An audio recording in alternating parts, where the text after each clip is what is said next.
का घर छोटे पेड़ पर होने की वजह से वो बहुत परेशान थी। तेज हवाएं चलना शुरू हो गई हैं।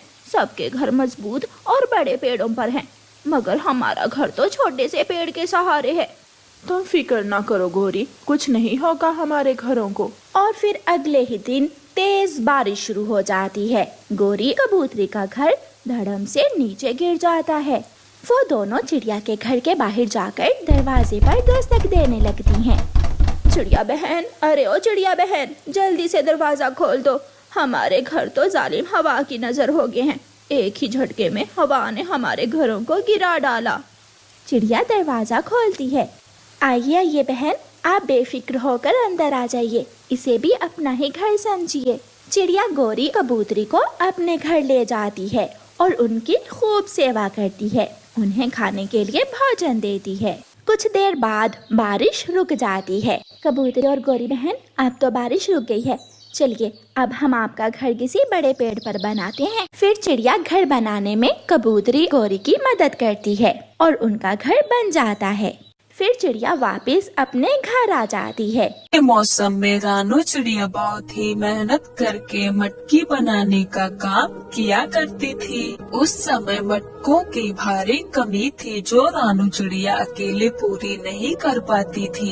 हे ऊपर वाले, अब मैं क्या करूं? मैं मटकी बनाऊं या फिर इन्हें बेचने बाजार जाऊं? यही तो दिन है जो 4 पैसे ज्यादा कमते हैं। ऐसा सोचकर रानू रात भर मटके बनाती और उन्हें सुबह होते ही बेचने चले जाते। कुछ ही देर में उसके सारे मटके बिक जाते। फिर वो अपनी बैलगाड़ी मिट्टी की खदान की तरफ ले जाती है। ये मिट्टी एकदम चिकनी है, आज मिट्टी यहीं से ले लेती हूँ, आज आगे नहीं जाती। ऐसा सोचकर रानू चिड़िया बैलगाड़ी को मिट्टी से भर लेती है। तभी चिड़िया की नजर कौवे के बच्चे की तरफ जाती है जो अकेला बैठा था। चिड़िया उसे अपने पास बुलाती है। अरे बेटा, आप इस सुनसान जगह पे अकेले क्यों बैठे हो? चिड़िया आंटी, मुझे काम चाहिए और मुझे काम नहीं मिला तो मैं यही बैठ गया।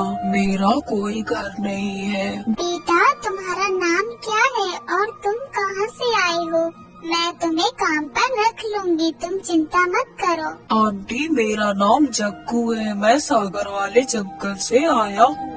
रानू चिड़िया को मदद की बहुत जरूरत थी और रानू खुशी खुशी से उसको अपने साथ ले आती है। जग्गू बेटा, मैं ये मटके बनाने का काम किया करती हूँ। जब मैं ये मटके बनाऊँ तो आप इन्हें धूप में रखना और पके हुए मटके गाड़ी में रखना, फिर हम दोनों बाजार चला करेंगे। ठीक है आंटी जी, मैं ये सारे काम कर लूँगा। मैं अभी ये मटके धूप में रख के आता हूँ।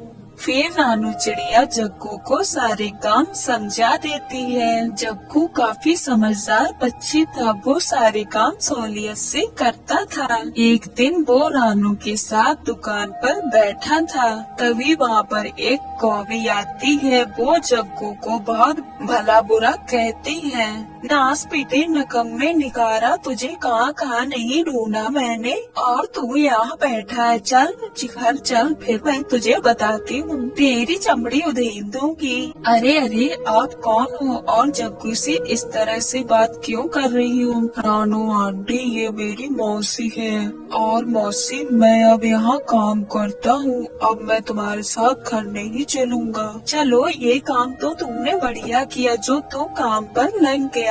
चिड़िया, इसकी कमाई सारी मुझे देना। चिड़िया, इसके माँ बाप के मरने के बाद इन दोनों भाई बहन का खर्चा अब मैं उठाती हूँ। चलो, अब तक के मुझे सारे पैसे दे दो। जग्गू तो चुपचाप बैठा हुआ था। चिड़िया अपने गले से निकालकर पैसे उसको दे देती है और कौवी वहाँ से चली जाती है। जग्गू, आपकी मौसी और एक बहन भी है, आपने कभी नहीं बताया, झूठ क्यों बोला? आंटी जी, मेरे माँ बाप को ये बुरी चील ने मार दिया।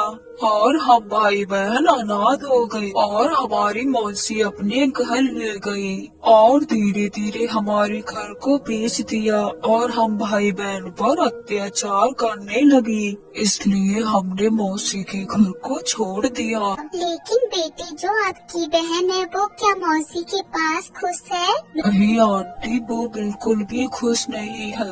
मौसी उसे बात बात पर मारती है और घर का सारा काम कराती है और जंगल से लकड़ी मंगवाती है। मैं इसे लेकर कहाँ रहता, इसलिए मैं उसको साथ नहीं ले आया। मुझे अपनी बहन की बहुत याद आती है। जग्गू की ये बात सुनकर रानू तो उदास हो जाती है और मन ही मन विचार करती है। जग्गू बेटी, मैं आपके लिए कुछ न कुछ जरूर करूँगी, अब आप चिंता ना करें।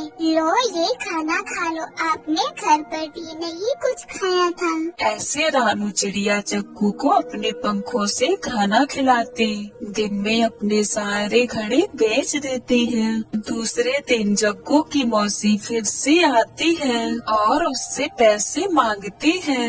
देखो बहन जी, अब तो मैं जग्गू की कमाई आज से 1 रुपया भी नहीं दूंगी। ये पैसे इस बच्चे की है जो दिन भर मेरी दुकान पर काम करता है। नहीं दूंगी, ये क्या मतलब है? जग्गू मेरा बेटा है, मुझे नहीं दोगी तो किसे दोगी? तो आप जग्गू से ही पूछ ले पैसे किसे देना है। मौसी, हम अपने पैसे आपको क्यों दें?